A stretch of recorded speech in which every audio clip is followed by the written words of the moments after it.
Sziasztok! Szeretném megmutatni, hogy mit csinálok kiültetés előtt még a paradicsommal, paprikával és a zellerrel. Szerintem ezeket még mindig nem kell kiültetni, bőven ráérünk még majd május közepén. Mint látjátok, egy kicsit olyan csapzottnak, meg olyan kis csoffatnak tűnnek ezek a növények. Hát bevallom őszintén, bizony, ezeket most visszavágtam egy kicsit, mert túlságosan nagy volt már a levélzete. Megmutatom pontosan, mire gondolok. Látjátok, hogy ez a paradicsom, ez már egész jól vissza van metszve. Van egy vezérág, és van még megfelelő levélzet, ami tudja neki biztosítani az energiát és a fejlődését. Nagyon-nagyon fontos, egyik paradicsomnál se törjük ki, vágjuk le a fölfelé törő vezérágnak a hajtását. Ugyanez a helyzet a zellernél is. Itt körbe az összes levelet leszettem, kiszedtem, kitörtem, és csak 2 darab nagyobb levélzetet hagytam meg, de valahol csak egyet. Hogyha már mondjuk ez a másik kis levél kicsit nagyobb lenne, akkor lehet, hogy ezt is letörtem volna.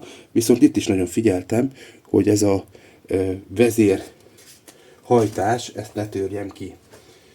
A paprikánál ugyanez a helyzet, sziklevelek levágva, és a sziklevelek fölötti 2 levelet szintén levágtam. Ennek azért ezt szintén elkövettem. És hogy miért van erre szükség? Most pont jó, hogy véletlenül itt van egy ilyen levéldarab, mint látjátok, ez egy kicsit ilyen sárga, itt a vége egy kicsit meg van barnulva.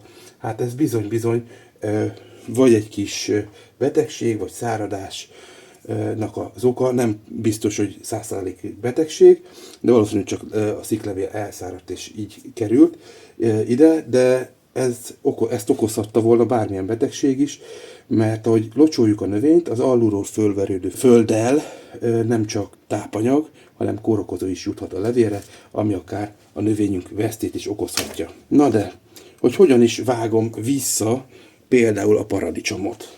Ezt paradicsomnál ott általában én ollót használok, a szikleveleket mindenképpen visszavágom, azt a levél az maradhat itt is, de akár vihetitek komposztba, a levél fölötti 1 és 2 darab levelet levágom, ugyanezt a módszert használom, mint a paprikánál, és félreteszem, és ezzel meg is vagyok. Ezzel az alsó rész az kellően szellős lett, fölcsapódó víz vagy pára nem tud neki gondot okozni, plusz mivel egymás mellett helyezkednek a paradicsompalánták, ezért az összeérő levelek egymásnak nem adják át a betegséget, és mint mondtam, a szára az levegőt kap. Aztán jöjjön a zeller. A zeller az nem egy bonyolult, viszont ahhoz mindenképpen az ujjamat szoktam használni, és elkezdtem ezeket a leveleket kitördelni.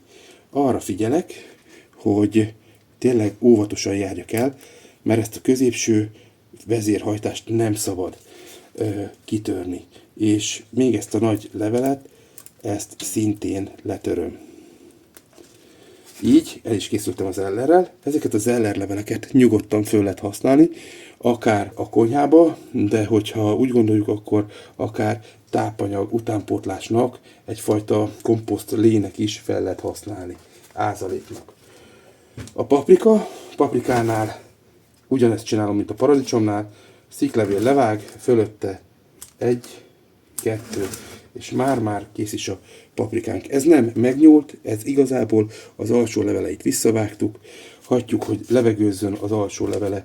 A paprikának a fölverődő víz és vízpára, meg a föld nem fog neki fertőzést okozni, szerintem igazából még jobban is néz ki.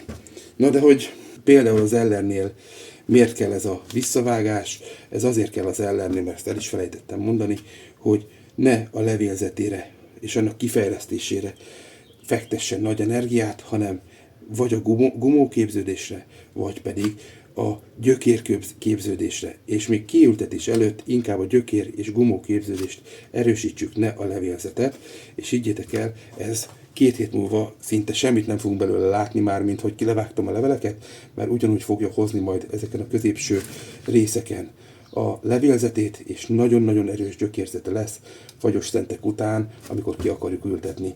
Én mindenkinek javaslom, hogy hajtsa végre palántanevelőbe, folyasátorba ezeket a műveleteket, és akkor, amikor kiültetitek a növényeteket, nagyon-nagyon szépek lesznek. Nem tudom, hogy ezt ismertétek ezeket a trükköket, vannak-e egyedi házi praktikáitok, azt nyugodtan kommentbe osszátok meg velünk, és, mint mondtam máskor is, hogyha olyan ötletet hoztok, amit videóba bele tudok tenni, mindenképpen ki fogom próbálni. Mindenkinek jó kertészkedést, jó egészséget, sziasztok!